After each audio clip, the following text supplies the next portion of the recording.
All right, let's get right into it. Today, we're going to break down what actually happens to your body when you commit to one of the simplest yet most powerful habits you can build, doing 50 squats every single day. And I know what you might be thinking.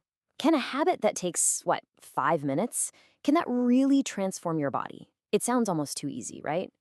Well, the science behind this is surprisingly powerful, and we're going to walk through exactly how this tiny commitment can lead to some pretty huge results. And this is the magic number, 50.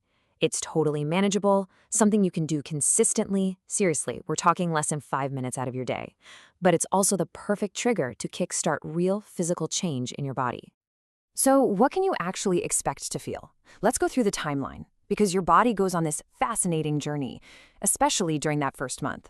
It's a process that goes from shock to adaptation and then finally to visible strength. Here's the roadmap basically. It kicks off with the shock phase, then moves into the adaptation phase where things start feeling better. After that, you hit the toning phase. That's when you see the results, and eventually the power phase, where that newfound strength just becomes a normal part of your life. Let's really dig into that first month. Okay, so for those first few days, let's be real, your body is going to talk to you loudly. You'll probably get what's called delayed onset muscle soreness, or DOMS. Your quads, your glutes, they might feel pretty stiff. Walking downstairs is going to be an adventure. But listen, this is a good sign. It means your muscles were challenged and now they're rebuilding stronger. But then, by week 2, something kind of magical happens. That soreness, it mostly just disappears. This is your body adapting. Your nervous system gets way more efficient at telling those muscles what to do, and all of a sudden, the squats start to feel so much lighter, so much smoother. This is where your consistency really starts to pay off. And that brings us to the end of month 1. This is the fun part. This is when you start to actually see the changes in the mirror. You'll probably notice more definition in your legs, maybe that lifted look in your glutes that squats are so famous for. And even better, everyday things like getting out of your car or climbing a flight of stairs, they just feel effortless. So why? Why does this one simple move have such a massive effect on the body? Well, it's not magic, it's pure science. And it all comes down to the unique way a squat makes your entire body work together. See, the key here is that a squat is what's known as a compound movement. So unlike an exercise that just isolates one little muscle, a squat gets a whole team of muscles and joints. We're talking your hips, your knees, your ankles, all working at the exact same time. It's one of the most efficient, bang-for-your-buck exercises you can possibly do. So let's look at where the work is going. Obviously, your quads and glutes are the main engines here. They're getting stronger, firmer, more defined. But what you might not feel is your core working overtime to keep your torso stable and upright.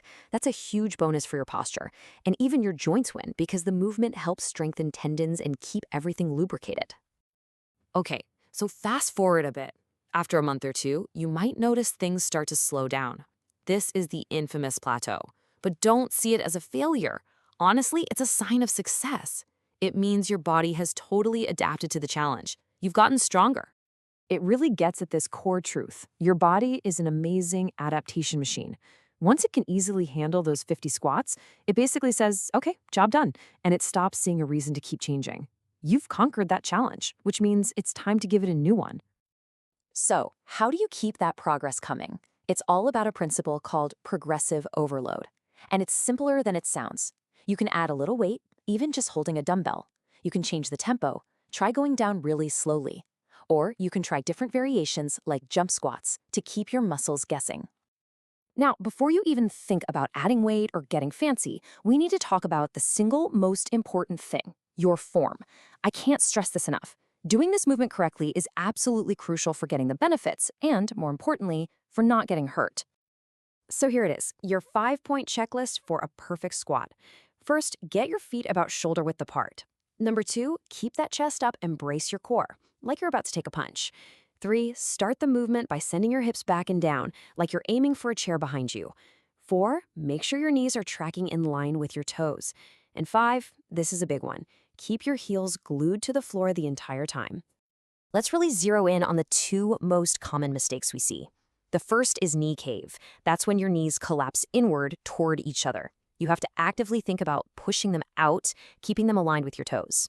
The second is the heel lift.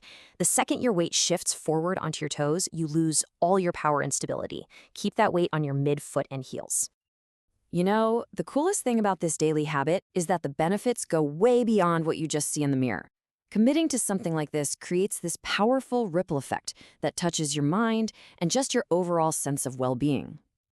I mean, think about it. Sticking to a daily goal, no matter how small, builds serious mental discipline.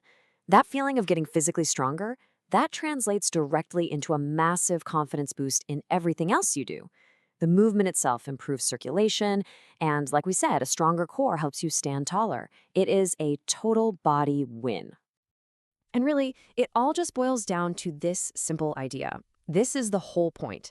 Small, seemingly tiny actions. When you do them consistently, day after day, they compound into these huge, sometimes life-changing results. So, the real takeaway here isn't even just about squats.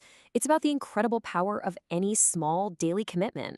It's proof that you don't need some massive, life-altering plan to create massive change. So that leaves just one question, really. What will your daily action be?